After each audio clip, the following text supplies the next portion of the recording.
reflecting what is happening worldwide, and obviously an increasing number of people are being diagnosed with the novel coronavirus. What we are now seeing in Sydney, in New South Wales, is reflective of that situation. As at last Friday or Thursday, late last week, we had just 4 people, and of course they'd all been discharged. By the weekend, that had increased to 9, and earlier today, in fact only about an hour ago, the Premier announced the 10th person to have been diagnosed with the virus. And then I found, Dr. Chant and the health authorities advised me of the 11th. I have just been advised of the 12th and 13th. So we are seeing quite an escalation of diagnoses of the virus.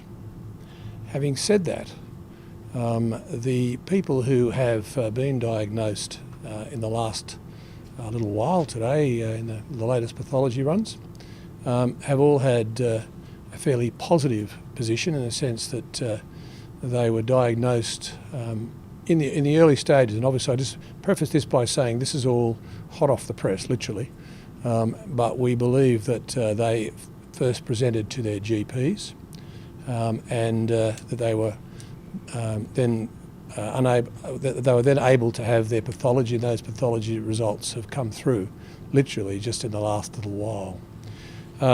The people who we have had this afternoon, I'll just give you a very brief summary, and then I'll pass to Dr. Chant, who will have some more things to say on this.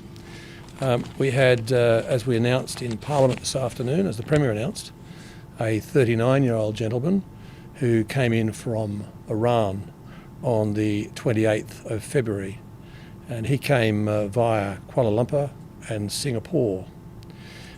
We have another male who is 53 years old, and he returned to Sydney from Singapore last Friday. That's the 28th of February. And the 2 cases that have literally just been advised to us from pathology, and we're very, very light on detail at this point, but we will make that further information available as soon as we can.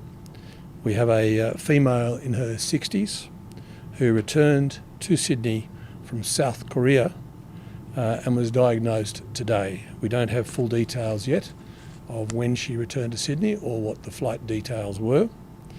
And the case number 13 is a female also in her 60s who returned from Japan and again was diagnosed today. So we are seeing an escalating number of people, but can I say this, and I say this very much to the community broadly who are coming back into Australia from some of the many now hotspots around the world.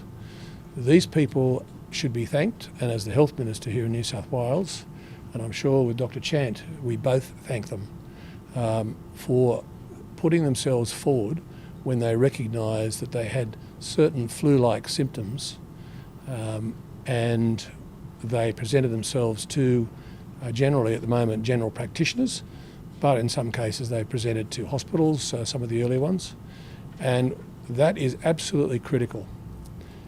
New South Wales Health, indeed the health systems around this country, cannot do this job that we need to do without a full partnership with the community members who are coming back from these locations around the world that unfortunately do have this novel coronavirus so prevalent.